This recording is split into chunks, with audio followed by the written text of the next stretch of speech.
Hi, it's Tammy, Integrative Body Coach, and I am welcoming you back again to day 3 of week 4. It's actually day 25 of our 30-day program, and I'm just excited that you're here. We're talking about habits this week, and today we're just going to continue on with that conversation. So hopefully you've got a sleep plan in place and you're working on that habit, and hopefully you made a habit tracker yesterday, and so you're beginning to implement a few things that you think are going to really help you be the better version of yourself. So today, did you know that habit changes come in different levels? We have goals, which are what we want to achieve, and identity-based habits, which are who we are and how we see ourselves. And then there's effective processes that lead you to that change. So we're going to talk about this today.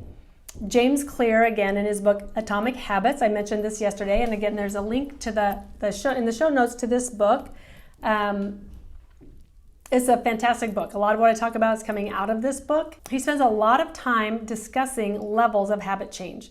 And so level 1 is setting a goal. For example, I want to weigh 120 pounds and have less than 20% body fat. Maybe that's your goal. That's a level 1 goal. Okay, it's an outcome. This is something you want to achieve. Level 2 are systems and processes that can move you towards that goal. For example, this is how am I going to reach the goal of 120 pounds and less than 20% body fat? I will maintain my calories at 1,500 with 30% from protein, 25% from fat, and about 45% from carbohydrates, and get adequate amounts of exercise to maintain that goal, and I will track those daily. Okay, that might be your systems and processes that you believe are going to help you get to that goal. So those are going to be some of the things that might go into a habit tracker, for example. These are the things I'm doing. Did I I define your adequate amount of exercise? Did I get that 30-minute walk every day? Or did I get my calories from the right place? And am I sticking with my goals? And then level 3 is creating an identity consistent with that goal. So your identity then might be, I am a healthy, trim, fit person. I do what healthy, trim, fit people do. Now, at the time that I wrote this whole course that I'm presenting today, I was traveling in northern Montana with my husband in an Arctic Fox cab-over camper. That's up on the back of our truck. So I was training for what I was hoping to be my first marathon. Now this was in 2019, or 2020 rather, and of course there were no marathons in 2020, but I was hoping to go to Honolulu and run my first marathon that year in December. And running on that trip was a challenge. It's not that I can't do it or couldn't do it. I just had to go running alone in the land of grizzlies and mountain lions, where there are signs everywhere that say, carry bear spray and never run or hike alone. And honestly, I was discovered at that time that I really like and appreciate civilization.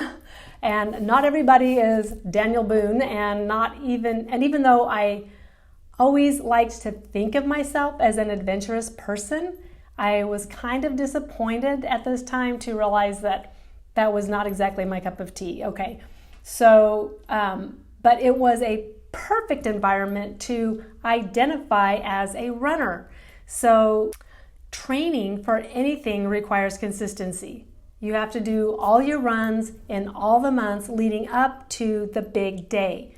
All right, you can't just wait and train for a marathon the month before the event and cram it all in then. All right, and that's kind of my tendency in life, is to cram things in. But you can't do that with running like that, right? So you have to do it all the time. So in the midst of my life at that time, I had to push myself out the door, bear spray in hand and pepper spray in the other hand, and my phone in my pocket in case I actually did run into the bear. I wanted to be able to take a picture.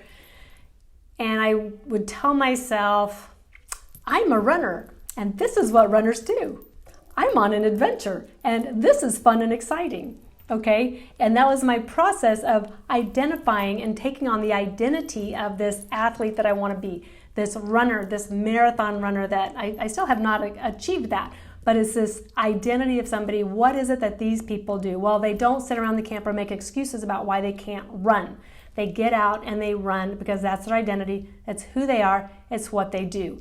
And so if you want to be a thin, fit, trim, healthy person with lots of energy and focus and be successful, then you want to adopt that identity and then begin to do the things that those people do. So our strategy for this week. In week 1 of the program, we did a little bit of visioning about who you want to be 5 years from now. And so again, this is such a powerful exercise because it deals with identity versus goals. Again, when you imagine who you want to be and your body at a cellular level begins to line up with that. And this is the power of our minds. It's not woo-woo. This is like scientifically proven stuff that works. So be the person you want to be. If you want to be an athlete, walk like an athlete, eat like an athlete, do what athletes do. Think of Rocky, get up early in the morning and run, even when you don't feel like it. Set your processes, this is what I do, and then do them and check your boxes every day. Don't think about it, just do it. Don't ask yourself if you like it or if you feel like it or if you want to, just do it. When I decided to become a personal trainer, I did not feel like a personal trainer, but I did know that I wanted to make a difference in people's lives the way my trainer made in my life. I took this class and I just started acting like a personal trainer. And even as I do this class, I still don't feel like an expert, but I'm doing the work every day that I believe a trainer and a coach should do. And one day I will emerge as a person with the fitness level and the character of an athlete, maybe even at age 56. And so that's what I'm doing. That's how I am living this material out in my life. So for our journaling activity today, if you did this, I hope you did this. If you did the be, do, have activity back from week 1, pull it out and take a look at it. If you didn't do it now. Don't skip that. That is such a powerful tool. But if you did it, take it out and read over it. And how do you feel about what you wrote? How do you feel about your story of you in 5 years from now? And so spend some time imagining that day and then journal your thoughts. Maybe you've made some progress already and you're feeling like you're really moving in that direction. And our challenge for today is to write 3 I am statements that describe who you want to be. So look yourself straight in the mirror 3 times a day and then repeat these statements to yourself and believe them. For example, I am an athlete, or I am beautiful, or I am focused, I am smart, or I love you. Just say I love you to yourself and really believe it.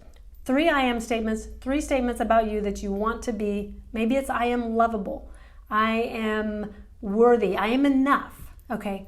Find 3 things that resonate with you, who you want to be, write them out, stick them on your bathroom mirror, and tell yourself that every day. So we have goals and processes, how we get to those goals, and then we also have our identity and who it is that we believe we are. And that person that you believe you are is the person that you'll become if you embrace that. And so we want to embrace that at an intrinsic level. Live, be, and do and act the way the person you want to become, your future you, will live, be, and act.